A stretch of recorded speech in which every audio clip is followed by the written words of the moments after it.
Hello folks, welcome to Canal Channel Jose. Today we're gonna talk about how to avoid an overheating engine on your car.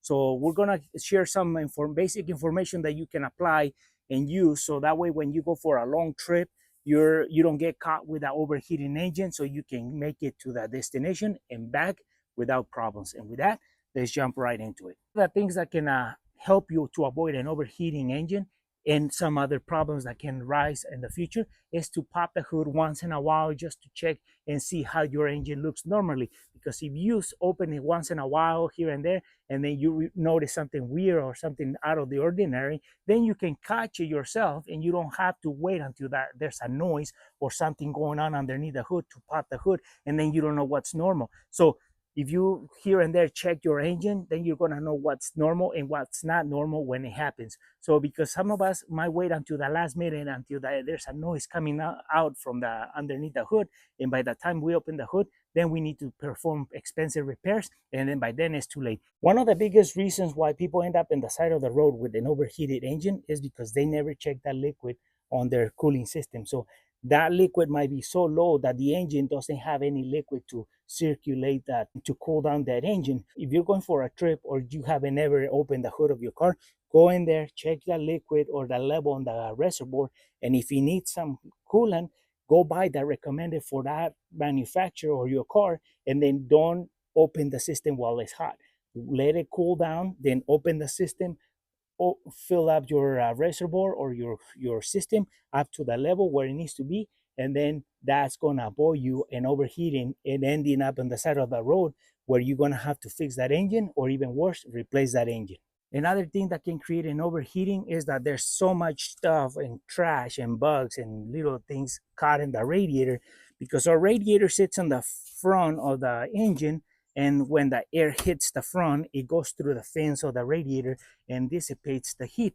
But if there's so much stuff between this, there's no wind or no air going through it, so that the heat is just building up. Even if your liquid is up to the level, everything's working properly, you are building heat into the engine, and the heat is not going anywhere because there's no wind hitting the radiator or going through it, that the radiator is not doing its job.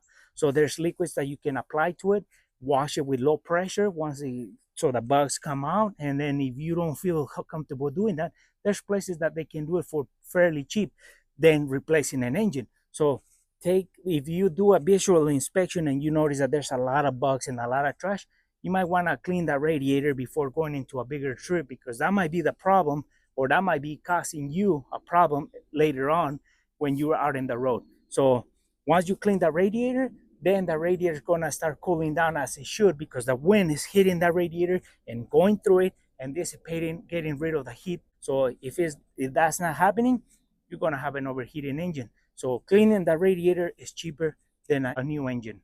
Another thing that can cause an overheating is a bad belt. So if that belt snaps and that belt was the one in charge of spinning the water pump, this is going to create a bigger problem than just the belt. This is going to create heat in the engine because that liquid is not being circulated throughout the system because the water pump stopped spinning. Some of the cars are electric pumps, but in the most conventional ones are driven by belts. So if you don't check your belt, because these belts, they're under the hood all the time, they're just on the heat, they're getting cooked, and then with time they just stretch and they create cracks. And if one of the on the belt just gives on the wrong time in that wrong place, then you're going to end up in the side of the road with an overheated engine and in a place that you don't want to be at. Before you go into a road trip, check your belt, because these belts can cost a couple dollars, up to $20-$30, but that's cheaper than calling a tow truck, or even worse, than having to replace an engine.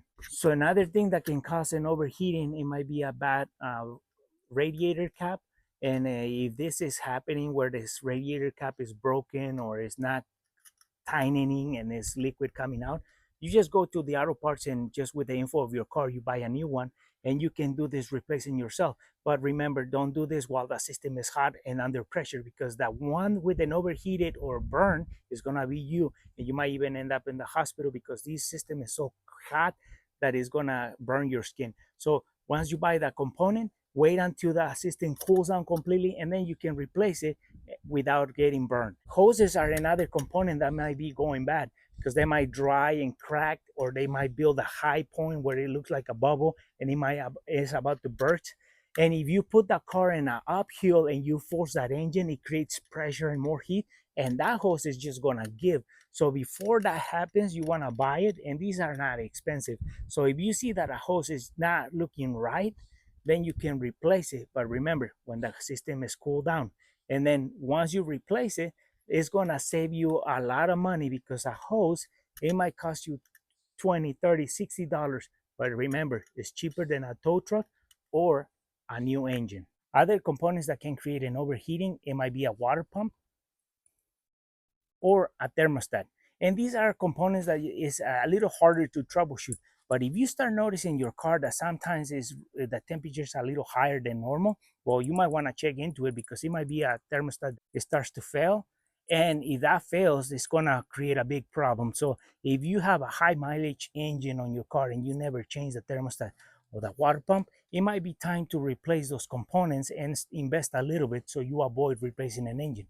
Because sometimes these water pumps also start failing where the shaft starts leaking coolant through where the seal is, and that might be a bad scenario, because that water pump might even cease and it might stop rotating, and it's going to create a big problem. So these are actually cheaper than a brand new engine. So another component that can create an overheating engine, it might be a fan that is not turning on or is not spinning. So today's day, most of the fans on the cars are electric, but there's some conventional ones that they work through the belt. And if that belt or that fan is not spinning, you want to check why is happening.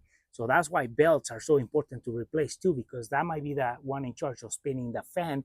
And if that fan don't spin because the belt ripped, then there's no cooling system on the radiator, or there's no help to the radiator from the fan. And if it's electric fan and you notice that that fan never turns on, and if you go into a road trip and you start going uphill in a very steep hill and for a long ways, and you have the AC turn on, well, that engine is going to be start killing itself. But you might be so comfortable in the cab, but that engine is going to start overheating. So just because the fan never kicked on to start helping that system to cool down, because it might just be a fuse or a relay that is causing the fan not to turn on.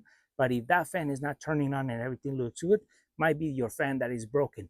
But because of that fan, now you're on the side of the road and you're gonna have to call a tow truck, and you're gonna have to replace an engine. So here goes an extra, and hopefully you don't ever need it. But if you need it, it's gonna help you. If you ever driving down the road and you have the AC on, and then the temperature of your car starts rising, first thing you wanna do is shut the AC off, turn the heater all the way to full blast, and direct the heat to the windshield.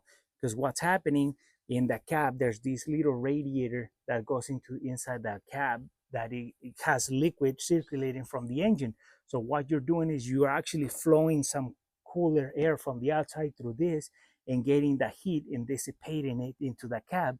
Yeah, you're gonna be suffering a little bit of heat, but you're actually controlling the overheating on your engine. At this point, you're helping that engine to not overheat, because what these components are made for is that the liquid that goes into the engine, or the coolant, is actually flowing through these components. And that's why in the winter time it takes a little bit longer for that cab to get heat up, because these radiators, by the time they start getting the heat, it has been a couple minutes, because that engine has to warm up the liquid that is flowing through these radiators. So that's why when you're driving the road and you notice that overheating starts happening, turn on your heater.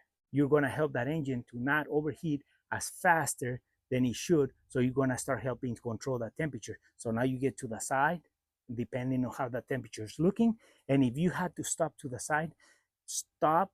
Don't even go and bother on trying to pop the hood, because if there's something that is going to erupt and is going to splash hot liquid everywhere, you're going to be ending up burned, and you don't want to be doing that. So just let the hood close, let it cool down, and then once it starts dropping, then go open the hood and let it cool down completely. But in the meantime, don't even bother on opening the hood. So these radiators is an extra cooling system if it needs to, for emergency purpose. It's not much, but it's gonna help. And not many people know about this, but hopefully you don't ever need it. But if you need, you're gonna know how to do this now. Well, folks, hopefully this video was useful and helpful, and now you know some basic information about how to avoid an overheating engine on your car, because this stuff that we show you or tell you about is cheaper than getting a tow truck or even replacing an engine. So for our friends who are watching a video and haven't subscribed to our channel, please subscribe. If you like a video, give us thumbs up, share it, and we'll see you soon with more videos here in the canal, El Chano Jose.